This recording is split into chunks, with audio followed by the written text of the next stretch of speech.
Hello everyone, শামসিয়ার সাত কাহনি সকলকে স্বাগতম। ছুটির দিনে শুধু আমি নাস্তা আর লাঞ্চ একসাথে করেই থাকি না, এরকম ভালো মন্দও কিছু রান্না করি। আজকে গাছগুলো পরিচর্যা করতে করতে ভাবছিলাম কি রান্না করা যায়। বাসায় থাকলে মনে হয় নিজেও একটু ভালো মন্দ খাই আর মানুষকেও একটু ভালো মন্দ করে খাওয়াই। আজকে ভাবলাম বাড়িয়ালির ওখানে একটু খাবার পাঠাবো, তাই ঝটপট প্রেশার কুকারে বিরিয়ানি করার কথা মাথায় আসলো। এই জন্য দেশি আলুগুলোকে লবণ, হলুদ আর মরিচ দিয়ে লাল লাল করে ভেজে নিলাম। একটু সময় নিয়ে ভাজি, যেন অর্ধেকটা সিদ্ধ হয়ে যায়, কারণ নতুন আলুগুলো এখন মাঝে মধ্যে একটু শক্ত থাকে। ভালো করে ভাজা যখন হয়ে যাবে, তেল থেকে এক এক করে আলুগুলোকে তুলে নিলাম। তুলে নিয়ে আলাদা প্লেটে রেখে দিলাম। আগে থেকেই মাংসটা মশলা দিয়ে রান্না করে রেখেছিলাম।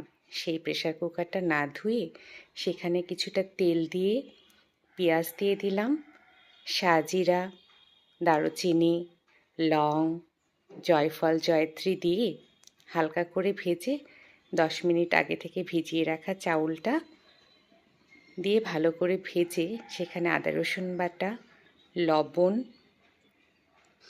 আর আগে থেকে ভেজে রাখা আলু আর কাঁচামরিচ একটু বেশি করে ঝাল ঝাল করবো যেহেতু, বেশি করে দিয়ে ভালোভাবে নেড়ে নেব।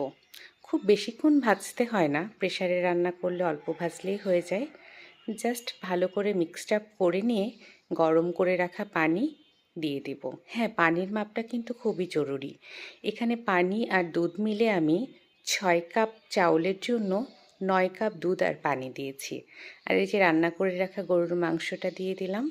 এরপরে একদম খাঁটি বানানো ঘি দিলাম, আর সাথে আমার বিরিয়ানির মশলা যেটা বাসায় বানাই সেটাও দিয়ে দিলাম। ভালো করে নেড়ে প্রেসার কুকারে ঢাকনা দিয়ে 5 মিনিটের জন্য, 5 থেকে 7 মিনিটের জন্য মিডিয়াম আঁচে রাখলাম। এই যে একদম ঝরঝরে তেহেরি কিংবা বিরিয়ানি তৈরি হয়ে গেল।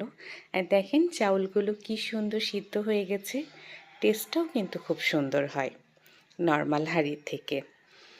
আর এইরকমভাবে নামানোর পরে একটু বেশি করে ঘি দিয়ে ভালো করে নেড়ে আমি কিছুক্ষণ ঢেকে রেখে দিই, তাহলে ঘিয়ের গন্ধটা খুব সুন্দর থাকে। এই তো তৈরি হয়ে গেল বিফ তেহেরি।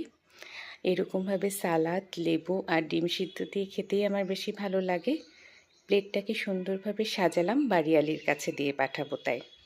এই তো আজকে দুপুরে আমার এটাই মেনু ছিল। সবাই ভালো থাকবেন। আল্লাহ হাফেজ।